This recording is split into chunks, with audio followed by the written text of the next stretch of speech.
This is... What? This is boring.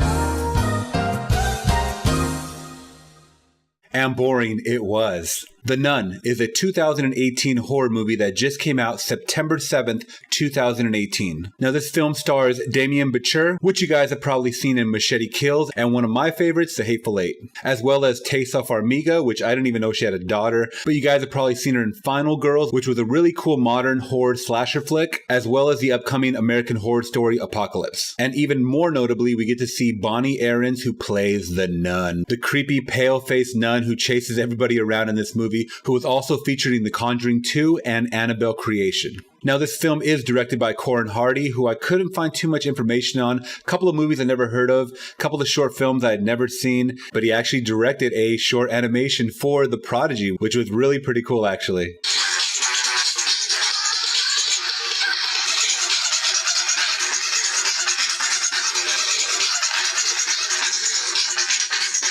Alright, so a quick synopsis of The Nun. A priest with a haunted past and a novice on the threshold of her final vows are sent by the Vatican to investigate the death of a young nun in Romania and confront a male violent force in the form of a demonic nun.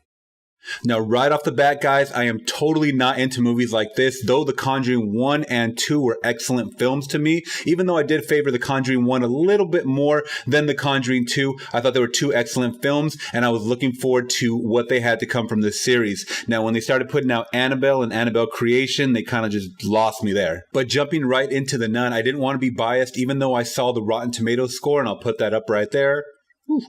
Kind of rough. But like I said, I wanted to go in this unbiased, guys. So I did go check it out, and it was a snooze fest. Now, the writing itself wasn't bad. You had some solid actors that definitely could act. You had a pretty good backstory. And with the opening scene, it kind of pulled me in after about 10 or 20 minutes. Now, where it really lacked was the pacing of everything. It was really, really slow, and you got jump scares here and there.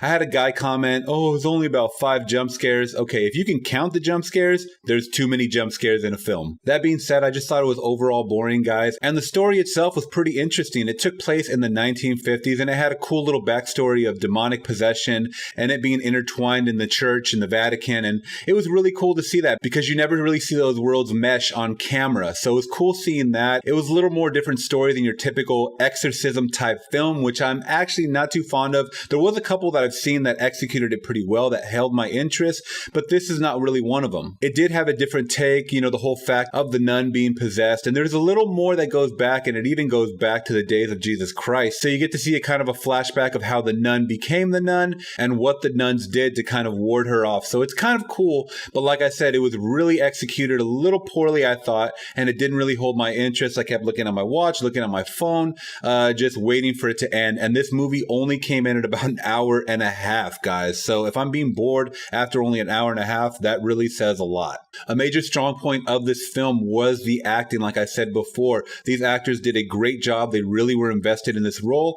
And I believed him. I was very, very believable. Now, when I first saw the trailer for this movie, I said, what? How did they get CGI to make Vera Farmiga look so young? And then I realized that she had a daughter. I didn't even know she had a daughter, but damn, great casting for casting her in this role, and she did a great job. And like I said, it does follow that whole Conjuring universe, and I'm not going to say that this movie was not needed, because I think in this Conjuring world and universe of Annabelle and, you know, Conjuring 2 and all that stuff, I think this is actually a good idea as far as setting this to be the prequel, because I'm not going to give you the spoiler, but it does lead on to the Conjuring 1. But I think your typical horror fan is going to be let down by this one, because it is full of jump scares, a bunch of false things happening left and right. And when it did kind of come down to the scariness of it, it was just really boring, guys. And didn't scare me at all. And I'm someone that's really terrified of jump scares, not more of the visuals, but just of the loud noises. And we had just so many loud noises left and right, you know,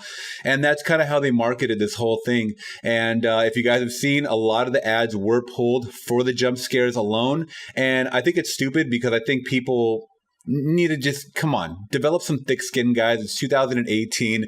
Let's get scared. But anyways, this movie was not scary at all whatsoever. The writing was decent. The acting was pretty good. And it just fell flat for me as far as execution wise. So on this one, I got to give The Nun a 5 out of 10. I'm not going to watch it again, but it's teetering on that F, D- scale, guys. But I will recommend it if you guys are Conjuring or Annabelle fans. Definitely watch this one because it does fit into that universe, guys. So I think you guys will appreciate it for that. But for me, not really a fan. All right, guys, if you did like this video, please give me a thumbs up. Make sure you guys are subscribing if you aren't already. And make sure you guys share this video. Tag a friend that is into movies. And make sure you guys hit that bell notification like always, guys, to stay updated with all of my vlogs, reactions, and everything that I have here on this channel. Thank you so much, guys, for watching till the end. Make sure you guys are following us. I'll put my social medias right here so you can always stay up to date with any content that we have on our Instagram and Twitter. And once again, thank you for watching, guys. And this is David for Flix Talk signing out, saying thanks for watching.